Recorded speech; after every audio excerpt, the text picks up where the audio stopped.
तर मी बनवलेली कारल्याची भाजी एवढी खमंग होते की दुसऱ्या दिवशी उरल्यानंतर ती भाजी कोण खाणार यावरती सगळ्यांचा डोळा असतो। तर चला मी आज तुमच्यासोबत माझी कारल्याची भाजीची रेसिपी शेअर करते, व्हिडिओ शेवटपर्यंत नक्की बघा। तर पहिल्यांदा आपल्याला कारल्याचे असे काप करून घ्यायचे आणि त्यातल्या आतल्या बिया सगळ्या काढून टाकायच्यात आणि वाटण्यासाठी मी घेतले भाजलेलं खोबरं, शेंगदाणे आणि बडीशेप। सगळं छानपैकी एकजीव करून घ्यायचं, मिक्सरमध्ये फिरवून घ्यायचं आणि त्यानंतर त्यामध्ये आपल्याला जे आपण रोजचे मसाले टाकतो तर ते टाकायचे। मीठ टाकलंय, लाल तिखट टाकलंय आणि त्याचप्रमाणे बाजूला चिंच सुद्धा पाण्यामध्ये भिजत ठेवायची की ही चिंच आपल्याला शिजवताना भाजीत टाकायची। हे छान फिरवून घेतल्यानंतर मग त्यावर वरून कोथिंबीर घालायची आणि झाला आपला मसाला तयार। तर बऱ्याचदा बायका काय करतात की कारली वाफवून घेतात किंवा त्याला मीठ लावून ठेवतात जेणेकरून त्याचा कडूपणा कमी होईल, पण मला असं बिलकुल नाही आवडत किंवा मला नाही माहिती ते लोक असं का करतात। कारण बरेचदा आपण जेव्हा असं करतो तेव्हा त्या कारल्यातली सगळी पोषक द्रव्ये तर ती निघून जातात, मग ते कारलं खाण्याचा फायदाच काय, अगदी चोथाच राहतो ना, मग त्या चोथ्याचा आपल्या शरीराला काय फायदा होणार आहे।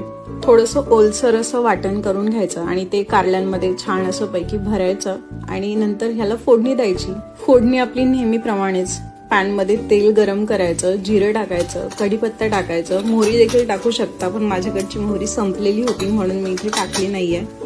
फोडणी छान तडतडू द्यायची, त्यामध्ये हळद टाकायची, हिंग टाकायचं। Download ShareChat.